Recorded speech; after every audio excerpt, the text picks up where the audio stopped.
Em sequência ao nosso estudo no capítulo 5, eu coloquei lá no grupo da igreja que era o capítulo 6, mas na verdade é o capítulo 5. Eu não sei porque eu estou confundindo esses dois capítulos.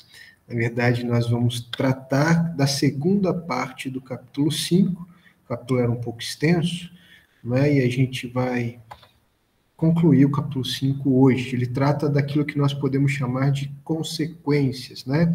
Quando nós educamos os nossos filhos, nós devemos reagir ao comportamento deles de uma forma que não só o comportamento deles fique em evidência, mas nós tenhamos o foco no coração deles, ou na atitude do coração deles, né? Nós, na semana passada, ou na última vez que estivemos juntos, nós tratamos das diferenças que existem entre o modelo comportamentalista e o modelo bíblico, não é?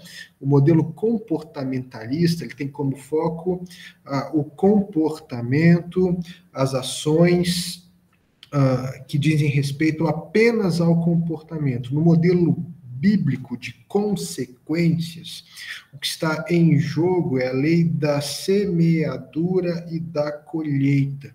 Os nossos filhos precisam saber que as consequências pelos atos deles, ou as consequências dos atos deles, as consequências das atitudes deles, tem a ver com um princípio bíblico muito evidente, chamado princípio bíblico da semeadura e da colheita. Não é? E aí, no final do nosso último estudo, nós tratamos que existem dois tipos de consequências. Não é?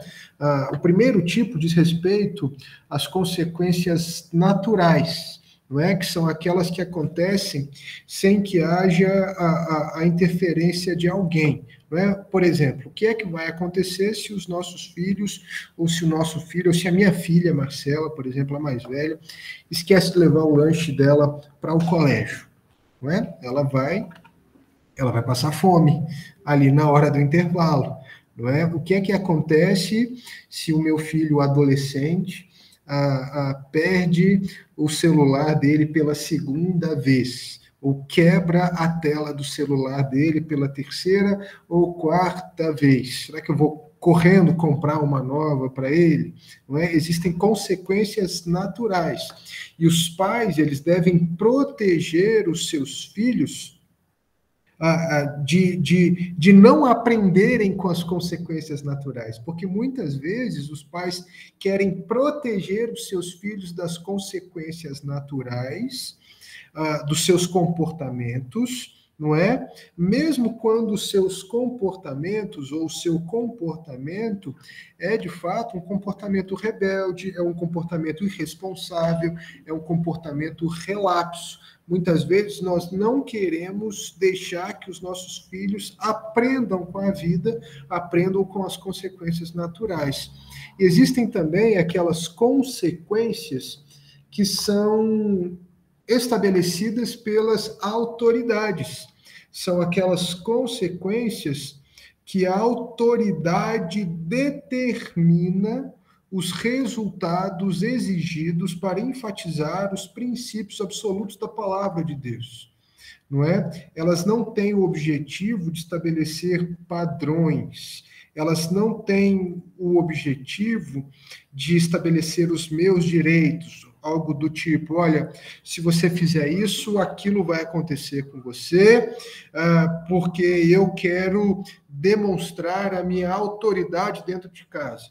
Se você não agir dessa forma, se você não agir do jeito que eu quero, algo de muito ruim vai acontecer com você. As consequências estabelecidas pela autoridade ou pelas autoridades não devem ser resultado do nosso capricho.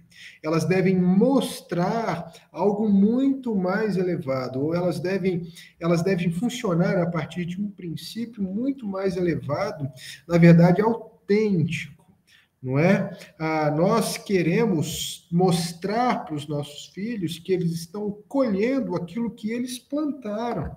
Nós queremos mostrar para os nossos filhos que eles estão colhendo algo que eles plantaram com o seu comportamento. E se isso é assim, as consequências, elas precisam ser razoáveis, elas precisam ser lógicas, elas não podem ser extremas, elas não podem ser excessivas, elas não podem ser legalistas, elas não podem ser intimidadoras, ou elas não podem ser, digamos assim, infernais, no sentido de que elas oprimem e infernizam a vida dos nossos filhos. Elas não podem ser motivadas por raiva, elas não podem ser motivadas pela nossa frustração. E quantas vezes nós disciplinamos ou dizemos palavras para os nossos filhos a partir de um coração frustrado, não é? Com o comportamento deles. E muitas vezes essa frustração diz respeito a nós mesmos, diz respeito à nossa própria vaidade, onde é que erramos, não é? Nós não merecíamos que os nossos filhos agissem assim, e assim por diante, não é? Essas consequências, elas devem ser lógicas, e elas devem ser, no máximo possível, ligadas ao erro cometido, não é? Nós não devemos desassociar as consequências, as recompensas aos erros e acertos cometidos, não é? Elas devem servir ao discipulado, elas devem ser para nós uma ferramenta para que apresentemos aos nossos filhos o evangelho, para que ensinemos os nossos filhos a viverem no mundo de Deus a partir da vontade estabelecida pelo próprio Deus. Então, para a gente discipular os nossos filhos, a gente precisa compreender que existe uma dimensão espiritual da semeadura e da colheita e instruir os nossos filhos nessa questão. E aí que a gente entra na segunda parte do capítulo 5, não é? Que trata justamente dessa dimensão espiritual da semeadura e da colheita. Por exemplo, ou seja, aquilo que os nossos filhos semeiam, eles vão colher, mas eles vão colher numa dimensão espiritual, não é? A colheita, alguém levantou a mão, Karina, pode falar, por favor? Eu levantei a mão, pastor, desculpa, foi sem querer. Tá bom, sem problemas. Perdão, é que eu tô meio perdida. Não, sem problema. Vamos lá, vamos seguir. Então, a colheita, ela é geralmente mais do que as consequências temporais imediatas. Então, quando a gente fala no princípio de colheita, não é, de semeadura e de colheita, nós não estamos falando daquilo que imediatamente acontece após o comportamento dos nossos filhos, não é? Quando a gente pensa em colheita, nós estamos pensando em algo que vai muito além das consequências temporais imediatas. Aquilo que os nossos filhos fazem, aquilo que é o comportamento deles, gerará uma colheita que diz respeito a algo que vai muito além das consequências imediatas. Então, o processo de colheita possui dimensões espirituais que o mundo não considera e que o mundo não reconhece. Vale dizer que o mundo é materialista, vale dizer que o mundo ele é imediatista, vale dizer que o mundo não considera fator espiritual nenhum. Nós, normalmente, estamos concentrados demais nas recompensas imediatas e temporais, e nós nos esquecemos do lembrete de Deus. A vida é muito mais do que aquilo que nós vestimos, é muito mais do que aquilo que comemos, é muito mais do que aquilo que a gente pode ver, tocar e sentir. Sempre há uma realidade no mundo espiritual invisível quando Deus nos treina. As consequências dos nossos atos, não é? Ou seja, aquilo que nós colheremos, elas estão muito além daquilo que a gente pode ver num primeiro momento ou perceber num primeiro momento. Elas têm consequências, desdobramentos espirituais. Nós vivemos no mundo de Deus. Não pode ser diferente. O mundo é o mundo de Deus. Nós estamos aqui em relação a Deus. Aqueles que nem mesmo creem em Deus estão neste mundo em relação a Deus. Não existe possibilidade de vivermos uma realidade onde nós estamos, de fato, separados, alheios a Deus. Não pode ser assim. O mundo é um mundo de Deus. Portanto, quais são as considerações sobre a colheita que nós devemos ensinar aos nossos filhos se nós entendemos a dimensão espiritual da semeadura e da colheita, certo? Quais são as considerações sobre a colheita que devemos ensinar aos nossos filhos se entendemos a dimensão espiritual da semeadura e da colheita? Então, vamos lá. As consequências mais significativas nem sempre são imediatas ou facilmente identificáveis. As consequências que estabelecemos, elas servem para realçar resultados que são inevitáveis. Existe uma lei, a lei é da semeadura e da colheita, certo? E nós devemos ensinar os nossos filhos que eles vão colher aquilo que eles estão semeando.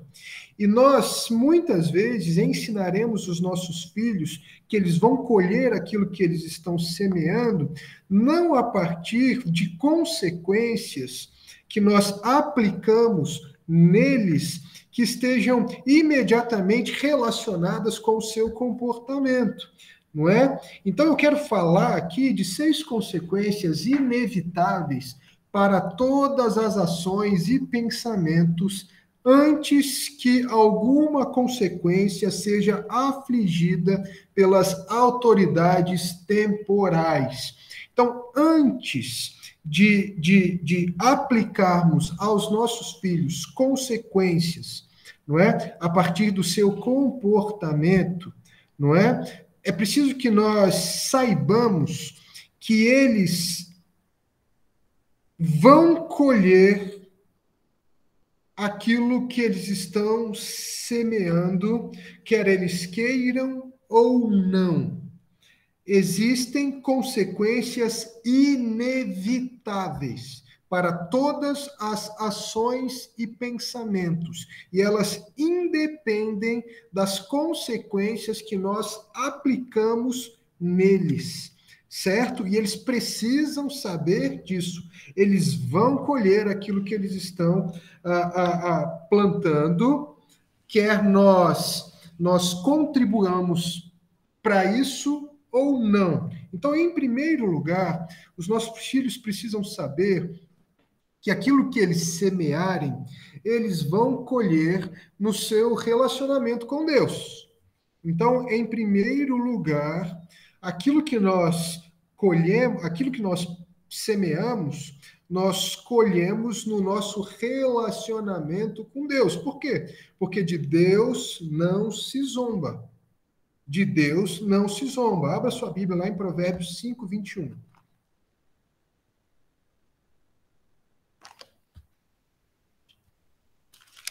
Provérbios 5, 21.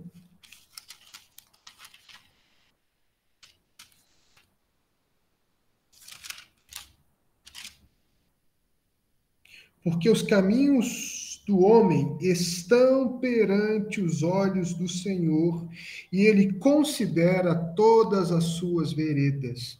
Então, aquilo que eu disse agora há pouco, o homem está para Deus, o homem é o homem diante de Deus. Ainda que ele não creia, ainda que ele seja cético, ainda que ele seja ateu, este mundo é um mundo de Deus, e cada uma das atitudes do homem, seja em que esfera for da sua realidade, da sua vida, terá implicações diante de Deus, certo?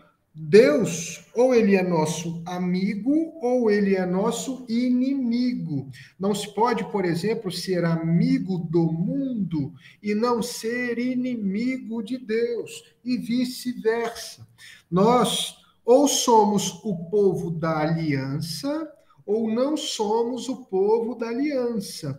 Ou estamos num relacionamento de obediência com Deus, ou não estamos num relacionamento de obediência com Deus portanto, somos seres rebeldes, desobedientes, quebradores do pacto. Nós estamos acumulando diante de nós a ira de Deus. Ou é um ou é o outro, não existe meio termo. Portanto, quando a gente peca, e o arrependimento não é a nossa primeira reação, nós colhemos as consequências disso. A nossa desobediência sem arrependimento, muitas vezes, ela endurece o nosso coração contra Deus. Então, isso aqui é muito interessante, porque, embora os nossos atos, muitas vezes, eles digam respeito as circunstâncias corriqueiras da vida, eles sempre são cometidos num mundo diante de Deus. E eles sempre vão exigir de nós uma resposta. E muitas vezes eles vão exigir de nós uma resposta de arrependimento. E se nós não nos arrependemos, o que é que vai acontecer conosco? O nosso coração, ele se tornará ainda mais endurecido diante de Deus. Vamos pensar um pouquinho aqui. Para o incrédulo, a sua vida temporal, ou seja, para aquele que não crê, a sua vida temporal e a sua vida eterna sempre estará em risco, certo? Sempre estará em risco. Romanos 2,5, vamos lá.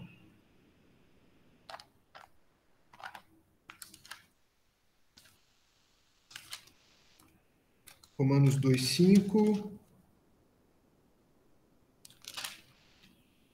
Mas, segundo a tua dureza e coração impenitente, acumulas contra ti mesmo ira, para o dia da ira e da revelação do juízo de Deus. Então, o incrédulo, à medida que ele vive, ele está acumulando para si juízo de Deus. Ele está amontoando sobre a sua cabeça ira de Deus, juízo de Deus. Isso é muito triste. E para o incrédulo, o evangelho é a única esperança para que ele possa escapar da morte eterna, não é? E essa é uma consequência terrível, não é? E agora pense na oportunidade de introduzir a graça e a misericórdia de Deus na disciplina e na correção dos nossos filhos, apresentando para eles essa realidade.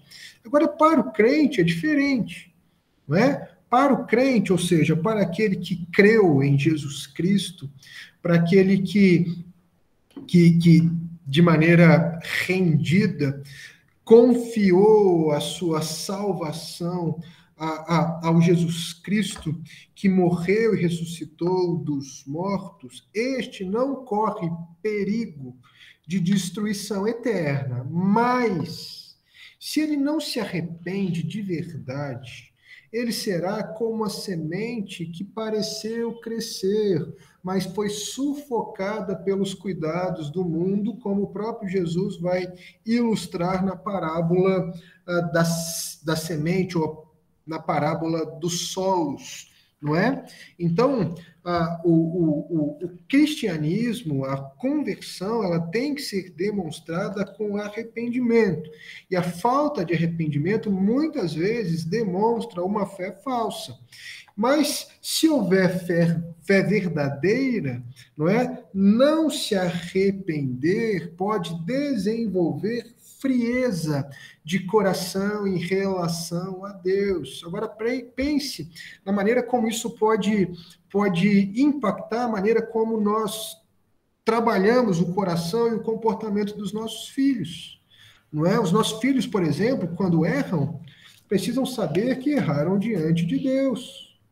E se eles erraram diante de Deus, eles precisam ser conduzidos em arrependimento. Caso contrário, eles se tornarão ainda mais rebeldes ou terão os seus corações ainda mais endurecidos diante de Deus. Então, o aproximar-se de Deus estimula o crescimento e desenvolvimento da graça, enquanto desviar-se de Deus inibe a comunhão com Deus. Não é? Em contrapartida, semear devoção a Deus também traz bênçãos espirituais.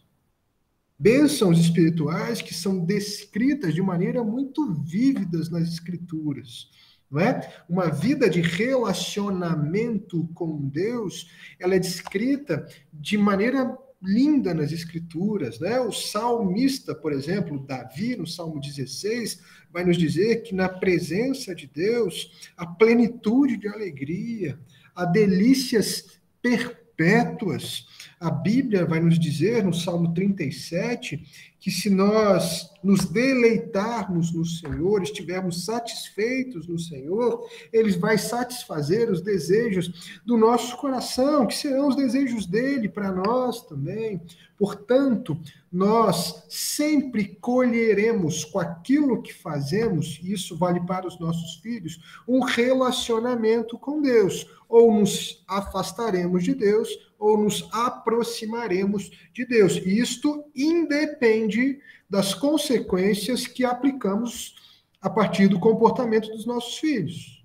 Aquilo que eles semeiam, eles vão colher. E isso é real quando o assunto é relacionamento com Deus. Então, eles colherão um relacionamento com Deus, mais distante ou mais próximo. Eles também colherão nos hábitos da vida, certo? E isso também independe das consequências que nós aplicamos. Aquilo que eles fazem repercutirá, se desdobrará na vida deles. Gente, vamos lá. Os hábitos de pensamento e de conduta desenvolvidos na infância se revelarão inalteráveis durante a vida adulta. As escolhas diárias formam o nosso caráter, e isso é real no que diz respeito aos nossos filhos. O coração que forma concepções enganosas, por exemplo, sobre a maneira de viver, resolve os desafios da vida diária através da mentira, da fraude, do furto e da deslealdade. O coração que forma concepções honestas a respeito de como devemos viver, resolve os desafios da vida diária com a verdade, com a integridade, com o respeito ao próximo e aos seus pertences, com a honra e a obediência às autoridades. Gente, os hábitos de vida, eles são formados na tenra infância.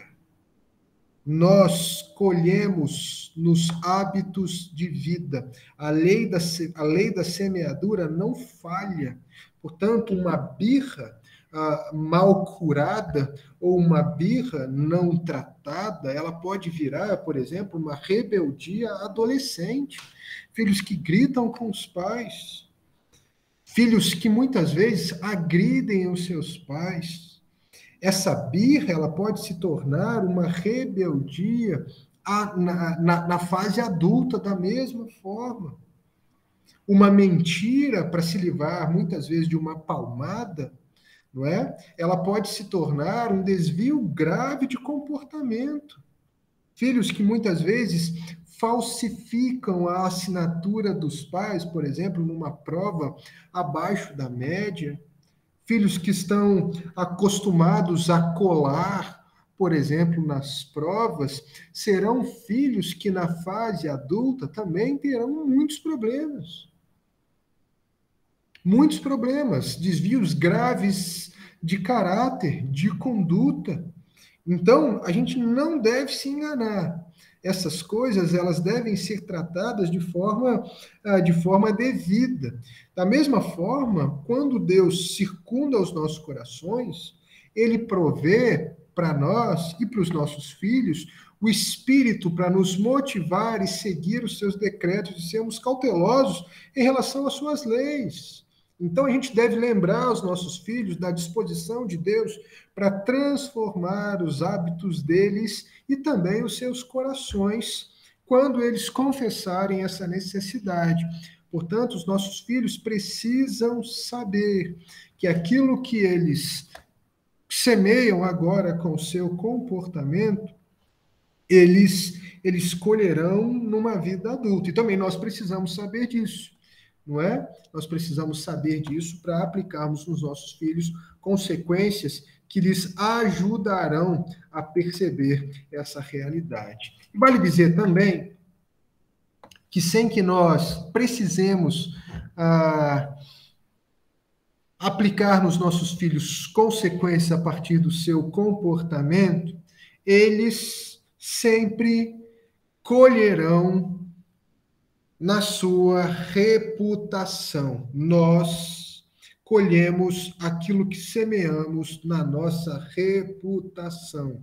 Gente, a nossa reputação é a soma das impressões que as outras pessoas têm de nós. E ela, muitas vezes, é definida pelo modo como nós agimos em relação aos outros e às circunstâncias da vida. E as crianças, elas desejam ser consideradas boas, não é? Elas desejam ser consideradas confiáveis, fiéis, íntegras, honestas. Elas querem parecer bondosas, não é? Agora, elas não percebem que a reputação delas é a consequência do comportamento delas. Provérbios 5, vamos lá. De 12 a 14.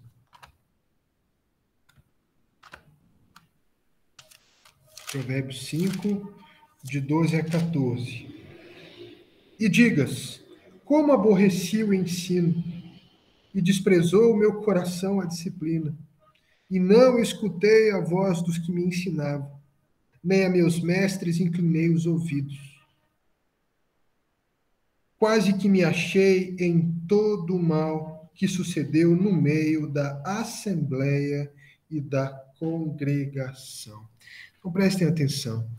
Por causa da lei da colheita, da semeadura e da colheita, ou seja, aquilo que semeamos, nós vamos colher. Por causa desta lei, aquilo que nós semeamos, nós colheremos também na reputação. O provérbio que lemos aqui agora trata disso. Não existe, por exemplo, como agimos de maneira equivocada, não existe possibilidade de irmos mal na nossa conduta sem que isso ressoe, sem que isso retumbe na congregação, na comunidade, na sociedade. Nós seremos conhecidos por aquilo que fazemos, não é? Então, pense comigo aqui em Mateus capítulo 5, de 13 a 16, por exemplo, quando Jesus fala que a igreja é o sal da terra e a luz do mundo. Pense em como isso também diz respeito à nossa reputação. Em alguma medida, isso é sobre a nossa reputação, não é?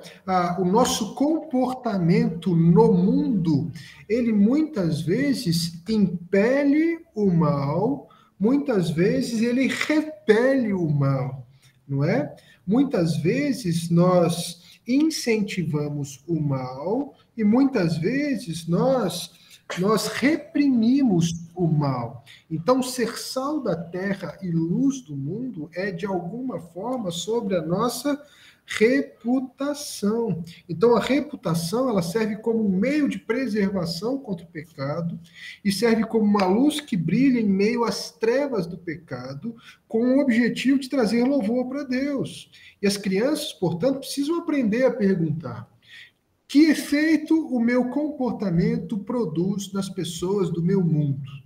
Como é que eu sou conhecido? As pessoas me conhecem por quê? Ou por quais características demonstradas com a minha vida? Será que eu sou considerado um birrento? Será que eu sou considerado um desobediente? Será que as pessoas me veem como um debochado? Não é? Como isso, por exemplo, afeta as minhas oportunidades? Como isso afeta os meus privilégios, não é? O que é que eu estou perdendo por ter a reputação que eu tenho a partir das minhas próprias atitudes? E mais, como isso afeta a minha utilidade no reino de Deus? Não é? Que testemunho eu estou dando para as pessoas? Não é? O que as pessoas têm visto a respeito de Deus através da minha vida? Os nossos filhos precisam aprender a pensar nisso. Na igreja, como é que eu sou conhecido? Ou seja, aquilo que nós semeamos, nós colhemos também na nossa reputação, certo? Isso aqui é importantíssimo. E nós também colhemos nos relacionamentos humanos, certo? Colhemos nos relacionamentos humanos. Aquilo que semeamos, colhemos nos relacionamentos humanos. O nosso comportamento possui grandes implicações dos relacionamentos com os familiares, com os nossos colegas e também com as nossas autoridades. Os nossos relacionamentos, eles serão francos e sinceros ou serão permeados por medo, culpa, dor, amargura e desapontamento, e eles sempre nos deixarão, se assim for, não é? Se eles forem permeados por medo, dor, culpa, amargura, eles sempre nos deixarão na defensiva. Então, as crianças, elas geralmente revelam atitudes e comportamentos agindo como se as escolhas que eles fazem não tivessem nenhuma influência sobre os seus relacionamentos. Então, eles agem como se as pessoas não ficassem magoadas, eles agem como se os relacionamentos deles não fossem afetados, né? Elas querem que os relacionamentos permaneçam inalterados, mesmo quando elas têm atitudes e comportamentos pecaminosos. Mas a gente precisa dizer que não é isso que acontece. Por quê? Porque nós colhemos alegrias ou dores imensas nos nossos relacionamentos, dependendo daquilo que semeamos. Isso é dentro de casa, isso é fora de casa, não é? Os nossos filhos precisam saber que os relacionamentos dentro de casa, eles serão estremecidos ou não a partir do comportamento deles, a partir das atitudes deles. Isso é real também em relação aos parentes além da casa. Isso é real também em relação aos irmãos na igreja, isso é real em relação aos colegas no colégio, isso é real também em relação à vizinhança. Então, conflitos habituais da vida que preenchem os nossos dias, por exemplo, com potenciais ofensas, eles não exigem rejeição, mas eles exigem correção que expressa o caráter de Cristo. Nós colhemos sempre nos relacionamentos. Eles serão afetados, sim, a partir daquilo que os nossos filhos fazem, e eles precisam saber disso. Uma outra dimensão da lei da semeadura e da colheita se baseia no fato de que aquilo que nós semeamos, nós colhemos também em nossa utilidade no reino de Cristo, tá bom? Então, a nossa utilidade no reino de Cristo, ela também está inserida do princípio da semeadura e da colheita. Todos nós, sem exceção, somos atores na maravilhosa peça da redenção de Deus. Toda a história diz respeito à glória de Deus. Toda a história diz respeito à lei e à graça de Deus manifestas em Jesus Cristo. Toda a história tem o seu ato culminante, final, diante do trono de Deus, no novo céu e na nova terra. Então, a vida para os crentes consiste em semear atitudes de coração que promovam estes grandiosos temas da peça de Deus, não é? Da redenção de Deus. Atitudes de coração e comportamento que semeiam conflitos com esta mensagem, a mensagem do Evangelho, a mensagem da redenção, tornam o crente ineficiente e improdutivo. Os nossos filhos precisam saber que as atitudes deles tornarão, por exemplo, a verdade revelada no Evangelho irrelevante para algumas pessoas. Eles precisam saber que muitas vezes as suas atitudes dirão coisas que não são muito verdadeiras a respeito de Cristo, a respeito da igreja, a respeito do amor que se revela em Jesus Cristo. Muitas vezes as nossas atitudes vão contribuir para que sejamos inúteis no que diz respeito ao avanço do reino, porque aquilo que nós semeamos, nós vamos colher no que diz respeito à nossa utilidade no reino de Cristo. E, em último lugar, aqui, nós colhemos também para a eternidade. Isso aqui é fundamental. Aquilo que semeamos, colhemos para a eternidade. Isso também diz respeito aos nossos filhos. Nada tem a ver com as consequências que aplicamos. Nada tem a ver com a disciplina que oferecemos. Tem a ver com a lei da semeadura. Tem a ver com aquilo que independe daquilo que fazemos, porque diz exclusivamente a respeito da lei de Deus presente em todas as esferas do mundo criado por ele mesmo, né? Então, os incrédulos que por impiedade detêm a verdade, eles terão uma colheita, certo? Cegados pelo enganador, por Satanás, eles estão colhendo, eles estão acumulando ira para o dia do julgamento, além das consequências que a gente já ressaltou. Eles colhem nos relacionamentos, eles colhem na reputação deles, eles colhem de muitas formas, mas eles também colherão na eternidade. Isso é real. Eles estão acumulando ira para o dia do julgamento. Provérbios 11, 18. Vamos lá. 11, 18. O perverso recebe um salário ilusório, mas o que semeia justiça terá recompensa verdadeira. Não é? O livro de Provérbios, ele trata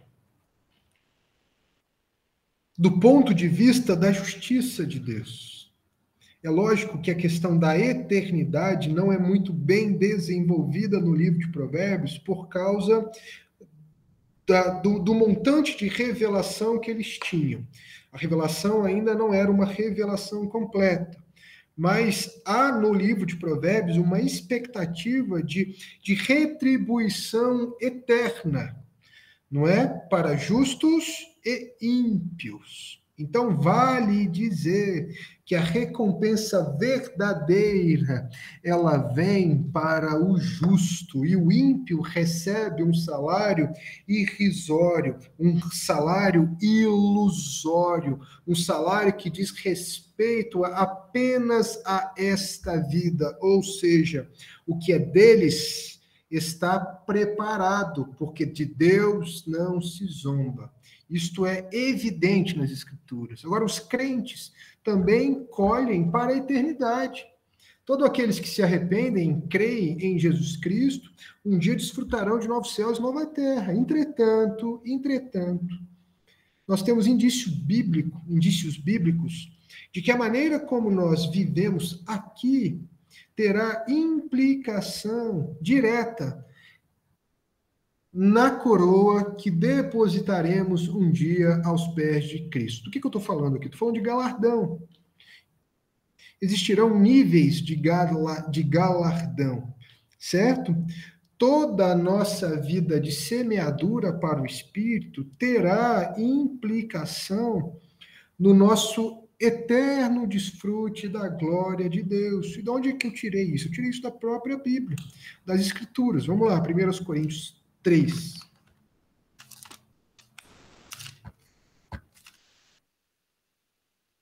1 Coríntios 3, de 12 a 15. A gente já está chegando ao final aqui, viu, gente?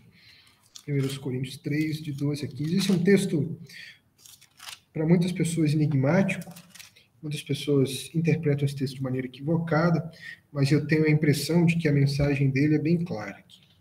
Então, 1 Coríntios 3, de 12 a 15. Contudo, se o que alguém edifica sobre o fundamento é ouro, prata, pedras preciosas, madeira, feno, palha, manifesta se tornará a obra de cada um, pois o dia a demonstrará, porque está sendo revelada pelo fogo, e qual seja a obra de cada um, o próprio fogo o provará. Versículo 14. Se permanecer a obra de alguém que sobre o fundamento edificou, esse receberá galardão. Se a obra de alguém se queimar, sofrerá ele dano, mas esse mesmo será salvo, todavia, como que através do fogo. Veja o que o apóstolo Paulo está dizendo aqui. O apóstolo Paulo está dizendo que esta vida que vivemos é, de fato, uma oportunidade para que acumulemos riquezas, galardão para a eternidade.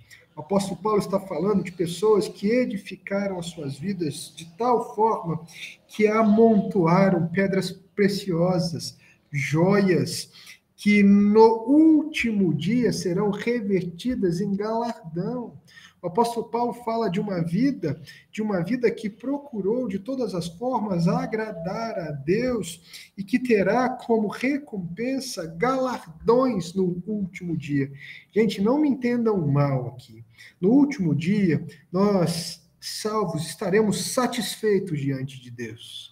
Não é? Como vasos diante de Deus, nós estaremos cheios, nós estaremos repletos.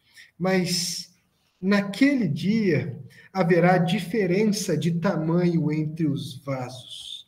Alguns vasos, eles estarão cheios com menos quantidade de óleo. Outros vasos estarão cheios com mais quantidade de óleos, porque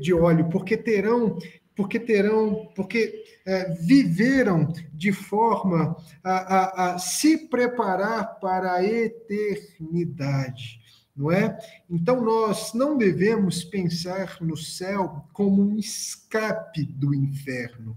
Nós devemos considerar em vida a beleza de viver tão somente para Cristo, aquele que nos comprou com amor condescendente, com amor imensurável, aquele que tem preparado para nós mansões nas regiões celestiais. Então, nós devemos viver a vida aqui, agora, tendo a noção de que aquilo que fazemos resultará em glória no último dia. Receberemos do próprio Deus galardão. Ou seja, aquilo que fazemos em vida, colhemos na eternidade, não é? Colhemos em vida, mas colhemos também na eternidade. Se somos incrédulos, colhemos de uma forma. Se somos cristãos, colhemos de outra forma. Então é importante nós ensinarmos isso para os nossos filhos, não é? Queridos, a gente normalmente costuma pensar nestes princípios, ou no princípio da semeadura e da colheita, como algo que Deus faz para nós e não algo que Deus faz por nós. Normalmente nós pensamos neste princípio como algo negativo, como se Deus estivesse pronto a nos punir com uma consequência pelos nossos pecados.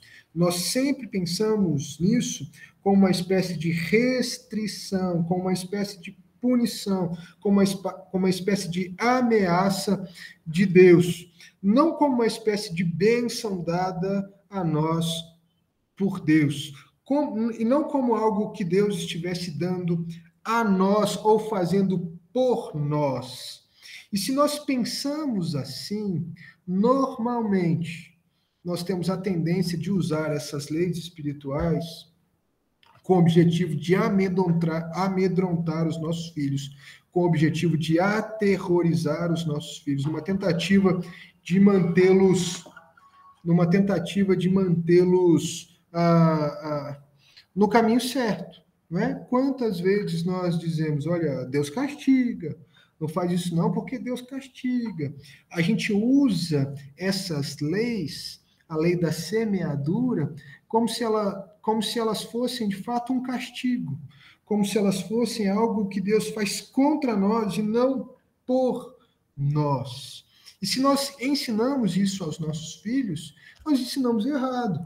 Por quê? Porque a verdade é que o princípio da semeadura e da colheita é uma demonstração da misericórdia de Deus para inibir os nossos desejos pecaminosos, para revelar para nós os caminhos da vida, para revelar para nós a vida eterna, não é? Então, por que Deus, por exemplo, coloca a árvore do conhecimento do bem e do mal no meio do jardim? Para que o homem tivesse ciência de que ele não tem todas as prerrogativas, para que ele não tivesse, não caísse na tentação de se apoiar no seu próprio conhecimento. Quem é que tem todas as prerrogativas? No final das contas, Deus não queria que Adão e Eva morressem. No final das contas, Deus não queria que Adão e Eva se desviassem de um relacionamento puro com ele, não é? Então, a lei da semeadura e da colheita, ela é muito importante para inibir os desejos pecaminosos e para revelar para nós e para os nossos filhos os caminhos da vida. Então, as consequências das atitudes dos nossos filhos, aquilo que pensamos e aplicamos a partir do comportamento dos nossos filhos, deve ser apresentado à luz da verdade de que a lei da semeadura e da colheita é algo que Deus faz por nós, não é? É uma bênção de Deus. Então, você deve separar um tempo para falar deste princípio da semeadura e da colheita com seus filhos. Você deve ilustrar na sua casa este princípio para que os seus filhos tenham ciência disso. Você deve praticar este princípio na sua casa. Você deve, por exemplo, procurar nos noticiários os exemplos que falam dessas consequências, os exemplos que falam dessa lei da semeadura e da colheita na prática e compartilhar com os filhos de vocês, não é? Exemplos de pessoas que sofreram muitas consequências porque semearam desgraça nas suas vidas, não é? Você deve compartilhar isso com os seus filhos. Você deve compartilhar com os seus filhos os exemplos que saltam todos os dias nas circunstâncias, não é? Na própria vida deles. Você deve procurar nas escrituras, por exemplo, estes exemplos, não é? O exemplo da semeadura e da colheita, não é? Você deve procurar estes exemplos e compartilhar em família, a fim de encorajar os seus filhos, a fim de animar os seus filhos, a fim de fazer com que os seus filhos estejam animados para semear para o espírito, ao invés de semear para a carne. Porque semear para o espírito traz vida e semear para a carne traz morte, desgraça, não é? Então, queridos, o comportamentalismo, o behaviorismo, ele não ensina essas lições espirituais poderosas. Ele não trata disso. Ele trata do comportamento aqui e agora, pronto. Não trata daquilo que colhemos com as nossas atitudes, não é? Então, as consequências que manipulam o comportamento e não treinam o coração, elas vão resultar em colapso moral, em colapso ético, e também vão resultar numa eternidade sem Deus. Tá bom? Eu encerro trazendo aqui para vocês rápidas implicações, né? Vamos lá. O behaviorismo, o comportamentalismo, ele pode até ser popular, mas o que é que ele ensina, na verdade? Ele ensina as crianças a viverem num mundo de Deus sem Deus.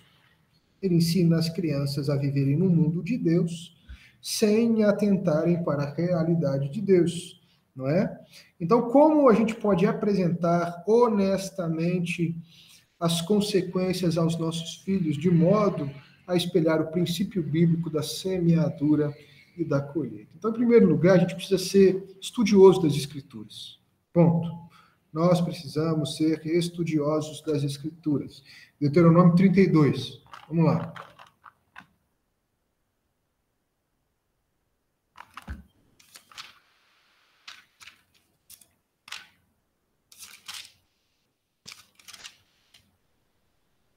Deuteronômio 32, 45 a 47. Tendo Moisés falado todas essas palavras a todo Israel, disse-lhes, aplicai o coração a todas as palavras que hoje testifico entre vós, para que ordeneis a vossos filhos que cuidem de cumprir todas as palavras desta lei, porque esta palavra não é para vós outros coisa vã, antes é a vossa vida. E por esta mesma palavra prolongareis os dias na terra, a qual, passando o Jordão, ides para a possuir. Então, reparem aqui na ênfase dada ao valor que as Escrituras têm, ao valor que o conhecimento da lei de Deus tem para moldar, para influenciar as consequências nas nossas vidas. Então, se nós queremos ensinar os nossos filhos, de fato, a lei da semeadura e da colheita, inclusive por meio das consequências que aplicamos a partir do comportamento deles, nós precisamos conhecer as Escrituras. Não podemos aplicar algo que nós não conhecemos. Isto é princípio fundamental. Joia? Em segundo lugar, nós precisamos orar. Orar a respeito das consequências que você deve apresentar aos seus filhos. Né? Você pensou a respeito das consequências que você vai apresentar. Se meu filho agir dessa forma, eu vou agir dessa maneira, não é? Porque eu quero revelar o princípio da semeadura aos meus filhos, porque eu quero dizer para ele que ele está no mundo de Deus, porque eu quero dizer para ele coisas que dizem respeito ao Evangelho. Então eu vou pensar nestas coisas, eu vou orar a respeito dessas coisas. Por quê? Porque eu não devo querer conversar com os meus filhos algo que eu já não tenha antes conversado com o próprio Deus. Eu não quero aplicar aos meus filhos algo que eu não tenha nem mesmo mencionado diante de Deus. Então, não só conheçamos as Escrituras, como também oremos. Oremos incessantemente, a fim de que instruamos os nossos filhos da melhor maneira possível. E, por último, pastoreemos a nós mesmos, não é? Pastoreemos a nós mesmos, cuidemos de nós, do nosso próprio comportamento, a fim de que, perto de Deus, não é? Tendo um bom relacionamento com Deus, tenhamos também condição de oferecer aos nossos filhos uma instrução que seja resultado da sabedoria divina, que seja resultado da sabedoria do próprio Deus nas nossas vidas. Então, estude as Escrituras, ore e pastoreie a si mesmo. E a gente termina aqui na outra semana, daqui a 15 dias, nós seguimos com o capítulo 6. Aí sim, o capítulo 6. Tá bom? Deus abençoe os irmãos. Eu quero saber se alguém quer fazer algum comentário, se alguém tem alguma dúvida, se alguém quer dizer alguma coisa. Por favor, os irmãos, fiquem à vontade. Acho que é bom parar de gravar, né, Bia?